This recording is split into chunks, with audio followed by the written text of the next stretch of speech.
संपूर्ण शरीराच्या सोनोग्राफीसाठी जिल्ह्यातील सर्वाधिक अत्याधुनिक सोनोग्राफी मशीनद्वारे तपासणी आणि जलद रिपोर्टिंगसाठी Bhise sonography x-ray centre Palus, फिटर 3D 4D scan, colour doppler, digital x-ray, elastography, anomaly scan यासह दर मंगळवारी 2D इकोची सुविधा.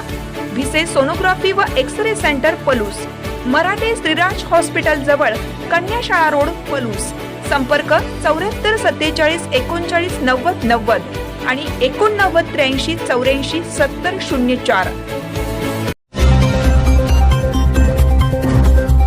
उद्यानाला दिले लोकनेते खाशाबा अण्णा दळवींचे नाव. पलुसकरांनी जपल्या अण्णांच्या स्मृती.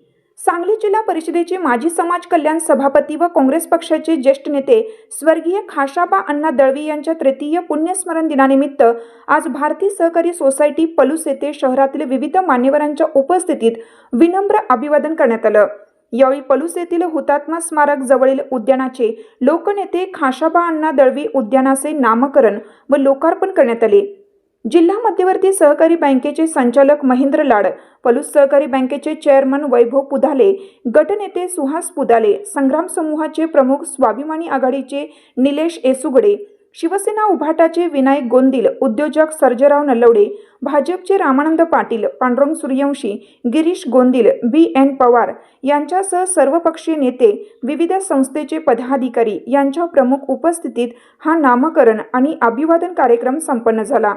या कार्यक्रमाचे संयोजन स्वर्गीय खाशाबा अण्णा दळवी विचारशक्तीचे माजी नगरसेवक विशाल दळवी, संतोष दळवी, रोहित दळवी, माजी नगरसेवक नितीन जाधव चव्हाण, आदिक दळवी, गणेश जाधव, विकास लाटे, जगदीश पाटील, किरण निकम, हरिभाऊ पाटील, मारुती शिरतोडे यांच्यासह कार्यकर्ते यांनी केलं.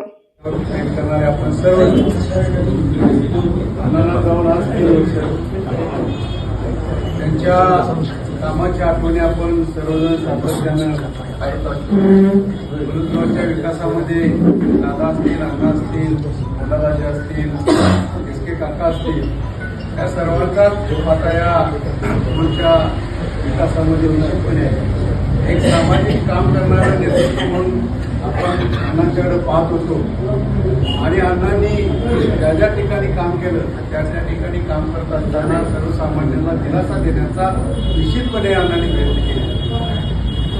राजकारण असो, समाजकारण असो, एखादी संस्था चालवत असताना सर्वांना बरोबर घेऊन जायचं. एखादा सार्वजनिक प्रश्न असला तर सर्वांना एकत्र बोलवायचं, त्याच्याशी चर्चा करायची. एखादा ऐकत असेल तर त्याला समजावून 4-5 वेळा सांगायचे आणि त्या पद्धतीनं तो प्रश्न सोडवला जाईल. आदरणीय साहेबांच्या बाबतीमध्ये सुद्धा अण्णा नेहमी अदृश्य असायचे की साहेबांच्या कामाबाबत लोक जागरूकता झाली पाहिजे, गावचं काम झालं पाहिजे, भागाचं काम झालं पाहिजे, विकास झाला पाहिजे. हा सातत्यानं एक विचार अण्णांच्या मनामध्ये असायचा आणि तो सातत्यानं कामाच्या माध्यमातून निश्चितपणे त्यांनी अंमलबजावणी केलेली आपल्याला. आणि अण्णा ज्यावेळी होते त्यावेळी काम करणारा सुद्धा एक सपोर्ट राहत होता.